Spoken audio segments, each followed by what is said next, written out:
Hi, hello. Kamusta na kayo dyan? Andito po ulit ako ngayon sa Dubai at hindi pa po tayo tapos sa ating paglalakwatsa. Tara, samahan niyo kami at kami ay gagala dito Pasahero, sa sir? library ng Dubai. Itong library na Hayop to, yan. ito po yung pinakamalaki dito na library nila at ito ay napakalawak po. Hindi po nakalain na sa pag-iikot mo sa loob. Grabe po talaga ang lawak ng mga books nila. Tara, pasok po tayo sa loob. Samahan niyo po ako. It's too nice. Sige naman. Oh my At gosh. ito na nga po, papasok na po tayo sa loob. Ayan. Kailangan tahimik po tayo. Wala pong magsasalita. Pwede naman po mahina lamang po kasi sisitahin po tayo ng mga guard. Ayan po. Yan nakikita po niyan ay mga libro po talaga yan. Totoo po talaga yan ng mga libro. Ngayon, kung may kailangan ka, hahanapin mo na lang. Sobrang lawak po talaga. Magandang library. Grabe. Napakalinis po. Oh my goodness. Ang ganda po. Malakas yung aircon. Ayan o. Ganda ng books nila. Napakaayos ang pagkalagay. Hindi lang po yan. Marami pa po tayo makikita sa loob.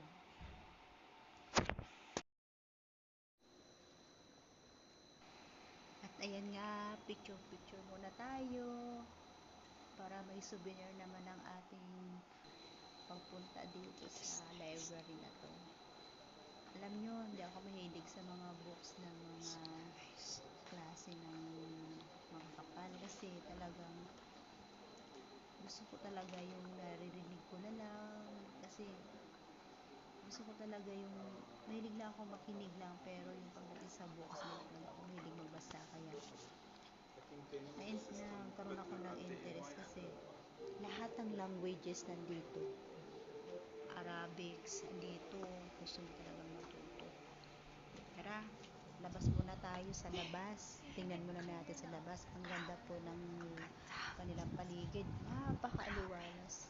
May mga park, pwede kang mamasyal muna kahit medyo mainit pero yung init hindi mo mararamdaman kasi sobrang ganda po talaga sa labas. Let's go.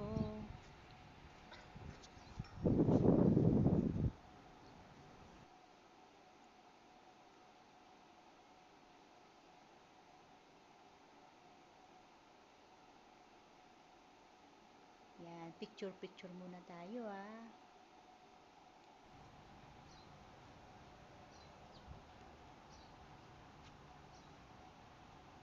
Ganda no, para siyang nasa Kalawakan. Ang ganda niya. Tapos ito meron pa silang mga parang yung ano nila, yung park nila malawak din.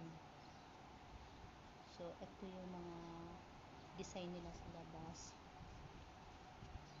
Siguro pag hahapon dito mas maganda yung medyo madilim-dilim kasi maganda yung ambience niya. Sige, ikot-ikot na lang tayo, pasyal tayo dito. Samahan nyo na lang kami ha guys.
Ayan, nandito na tayo sa loob ng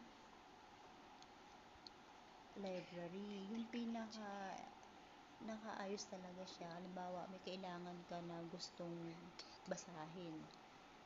Per category po kasi siya. Halimbawa, gusto matuto ng Arabic. Yung isang module na yan, andun siya naka-alphabetical siya.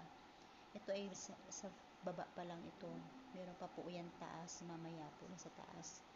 Grabe po, nakakatuwa po kasi yung parang inaantok ka, hindi ka maantokin kasi ang dami mong natutuwa ka sa mga books nila. Ang dami.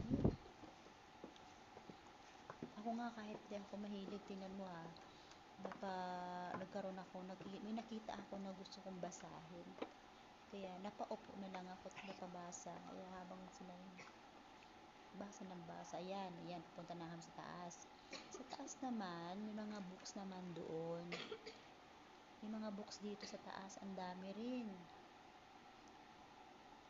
Kasi yung mga nakalagay nila, diba, may mga history ng Germany, mga ganun, iba-ibang klase siya. So, meron naman silang isi-search mo na kung saan mo hahanapin, anong module siya, kung saan siya nakalagay.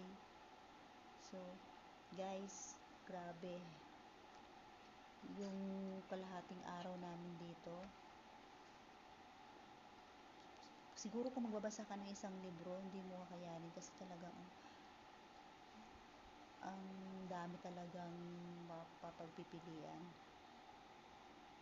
Tapos yung inaapakan mo pa, carpet pa, malakas yung aircon. Nako, grabe, ang saya-saya namin. Kumbaga parang bahala ka dyan, kanya-kanya na kami ng area kung saan kami uupo. Kaya eto, nandito kami sa taas ngayon. Ayan, nagbasa na lang ako kasi may nakita ako na gustuhan kong story, talaga niya, napakaganda. Ano siya 2024 na books, maganda siya. Tapos ito yung washer nila, maganda rin po. Ayan, si Ate Colen. Ganda po ng kanilang mga paligid.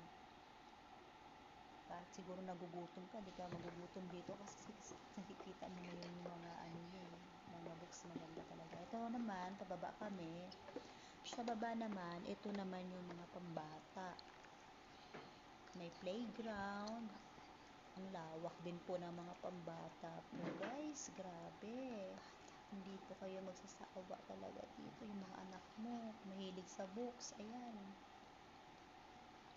Ayan, ang ganda. So, guys, ito po yung pwede po sa mga bata na 2-year-old na gustong matutong mag-aral, gustong magbasa, may mga upuan sila. Ang ganda po. Malakas din po yung aircon nila. Ayan po, yung paligid nila. You can actually take bike dito. Ayan, And there's a bike parking. Gusto ko nga mag-bike. Naglalakad kami kasi papunta kami ng metro station. Bibili daw si mami mo. Naglalakad na lang po kami. Metro station. Creek Station.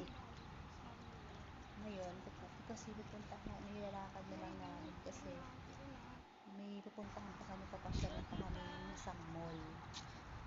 Mall na yun, sasakyan lang kami na motorboat. Parang bangka siya. Naglakad kami. Yan, doon. Sa library. Order house yung kasama niya. Punta kami ng Creek Station. Creek Station kami. Hindi mo na kami. So, lalakarin lang namin. Gala na kami sa mall. Short kami. Oh, see? 5 minutes walk lang from library. So, napakalapit lang. Adventure lang po ang ginawa mo namin. So, no worry. Dito sa syudad. Tsaka yung init dito, hindi naman katulad sa Pilipinas na nagket. Ano siya, diba? Ayan, yung mga sa creek siya, sa creek.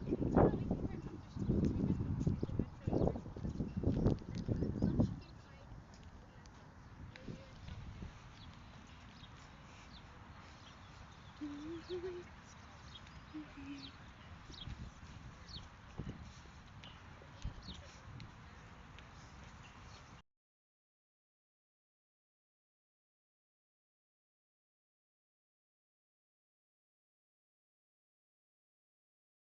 naman, no?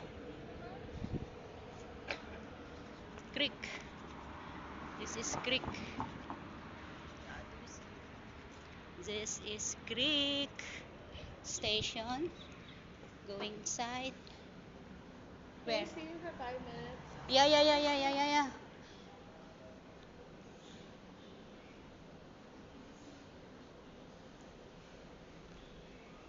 You'll sit down now.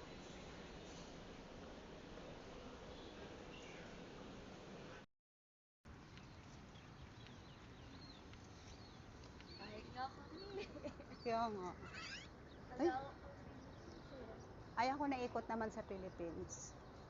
If you're biking, Hindi.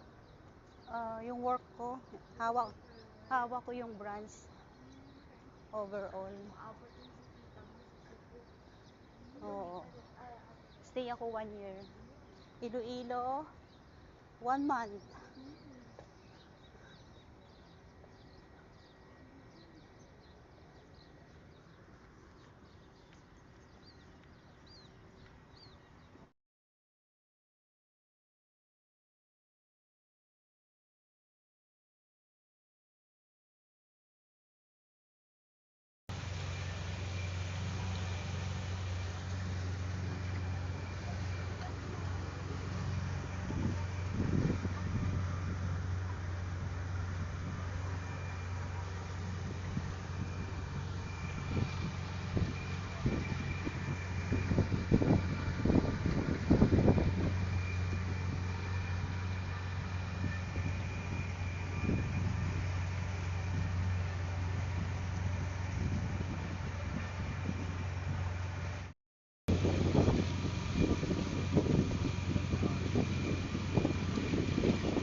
We're here.